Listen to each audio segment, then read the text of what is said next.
Queridos irmãos e irmãs, que a paz de Jesus e a ternura de Maria estejam convosco. Hoje meditaremos o Evangelho de Lucas, capítulo 6, versículo 20 e seguintes, que nos diz: naquele tempo, Jesus, levantando os olhos para os seus discípulos, disse: bem-aventurados vós, os pobres, porque vosso é o reino de Deus. Bem-aventurados vós que agora tendes fome, porque sereis saciados. Bem-aventurados vós que agora chorais, porque havereis de rir. Bem-aventurados sereis quando os homens os odiarem, vos expulsarem, vos insultarem e amaldiçoarem o vosso nome por causa do Filho do Homem. Alegrai-vos neste dia e exultai, porque será grande a vossa recompensa no céu. Irmãos e irmãs, vemos nas bem-aventuranças a catequese batismal da igreja primitiva, que apresenta quem é o Filho de Deus e como deve ser aquele que se torna discípulo de Jesus. Jesus, neste evangelho, não nos diz o que devemos fazer, mas nos apresenta o que ele fez, o seu autorretrato, a sua foto, que é o rosto do Pai para cada homem. Estas bem-aventuranças não devem ser vistas como um dever, mas como um modo de ser, para depois se tornarem um modo de agir.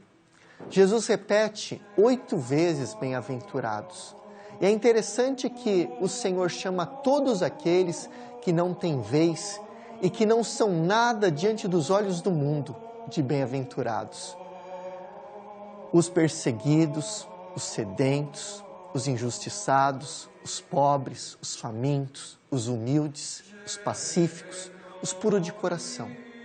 Mas interessante é que estas bem-aventuranças são o autorretrato de Cristo, pobre, perseguido, faminto, sedento, pacífico, operador de justiça e perseguido. É Ele, o Senhor, que com estas palavras nos dá a imagem da sua vida, como se quisesse nos dar o caminho para sermos semelhantes a Ele, para vivermos já aqui a vida dEle, as centelhas da eternidade divina. A primeira chave de leitura do texto é cristológica, é o rosto do Filho apresentado nas bem-aventuranças, sendo um chamado para como Ele encarnarmos esta palavra de vida eterna e possuir a sua vida eterna que vence a morte. A segunda chave é teológica. Jesus é o Filho igual ao Pai. E a terceira chave é soterológica. Ou seja, esse texto é o anúncio do Espírito novo que Deus propõe ao homem. O Espírito que vem doado por meio do sopro de amor doado na cruz.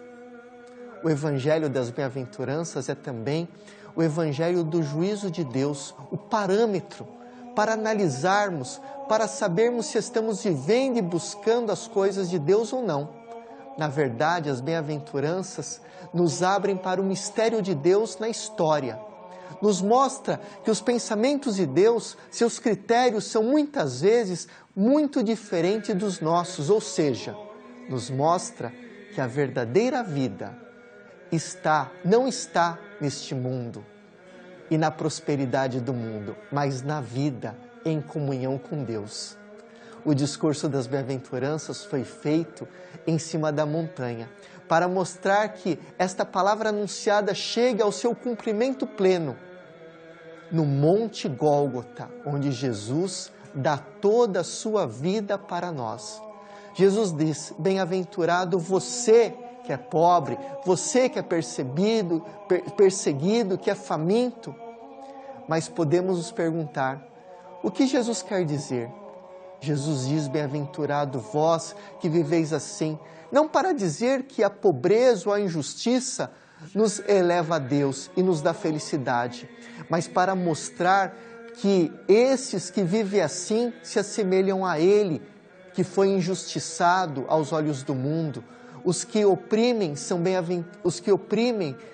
bem-aventurados por mandarem exercer poder, mas para Deus nada mais são do que homens que investiram toda a sua força sobre a sua aparência.